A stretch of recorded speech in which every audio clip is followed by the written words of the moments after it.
আজকের দিনে ৭১ দিন হয়ে গেল 22শে এপ্রিলের সে ভয়ানক হত্যা ২৬ জনের ভারতীয় নাগরিক যারা পেহেলগাঁওয়ে বেড়াতে গেছিলেন। আমরা দেখছি যে ৫ রাষ্ট্রের ভিজিটে বেরিয়ে পড়ছেন প্রধানমন্ত্রী আজকে, কিন্তু ৫টি প্রশ্ন আপনাকে তাড়া করছে, তার জবাব তো পেলাম না।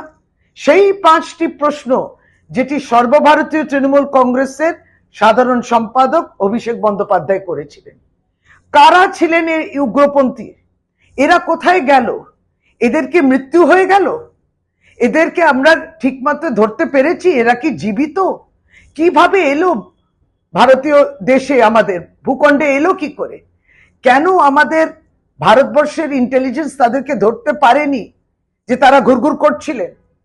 এই প্রশ্নের জবাব অভিষেক বন্দ্যোপাধ্যায় যে প্রশ্ন করলো তার জবাবটা আজ অব্দি পেলাম না।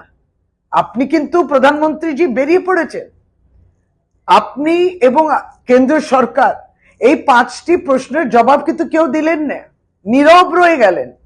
আপনি যে ৫টা রাষ্ট্রে যাচ্ছেন, তাহলে এটা তো আন্তর্জাতিক একটি সম্প্রদায়ের সঙ্গে আপনি যুক্ত হবেন, তাহলে সেখানে তো আপনি প্রশ্ন করবেন যে যে রাষ্ট্র ভারতবর্ষের উপরে এইভাবে উগ্রপন্থীদের দিয়ে আক্রমণ করালো এবং সেই উগ্রপন্থী এবং উগ্রপন্থাকে সমর্থন করে, সেই রাষ্ট্র কিভাবে আইএমএফ এর ফান্ড পায়, ওয়ার্ল্ড ব্যাংকের লোন পায়, আর্থিক সাহায্য পায়? তাহলে আমাদের বিদেশ নীতি কোথায় বিফল হয়ে গেল? ভূ রাজনৈতিক আপনার প্রভাব, যেটা বিশ্বগুরু বলে, আপনি বলেন এবং আপনার সম্বন্ধে বলে, এই প্রভাবটা কি হলো? এটা ক্ষীণ হয়ে যাচ্ছে, ম্লান হয়ে যাচ্ছে। ভারতবর্ষের কথা আন্তর্জাতিক ক্ষেত্রে তারা শুনছেন না কেন?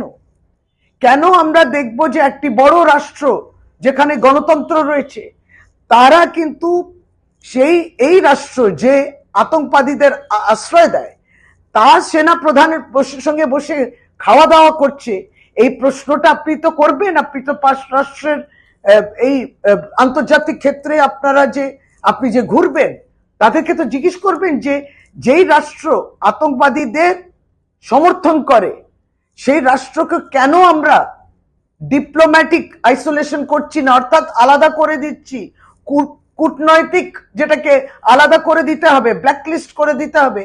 এই প্রশ্ন আপনি করবেন তো? এবং সেই ৫টা প্রশ্ন যেটা অভিষেক বন্দ্যোপাধ্যায় করছেন, যেটা নিয়ে আপনারা নীরব থাকছেন, প্রশ্নের জবাব দিচ্ছেন না, এই ৫টি প্রশ্নও কিন্তু আপনাকে তাড়া করবে।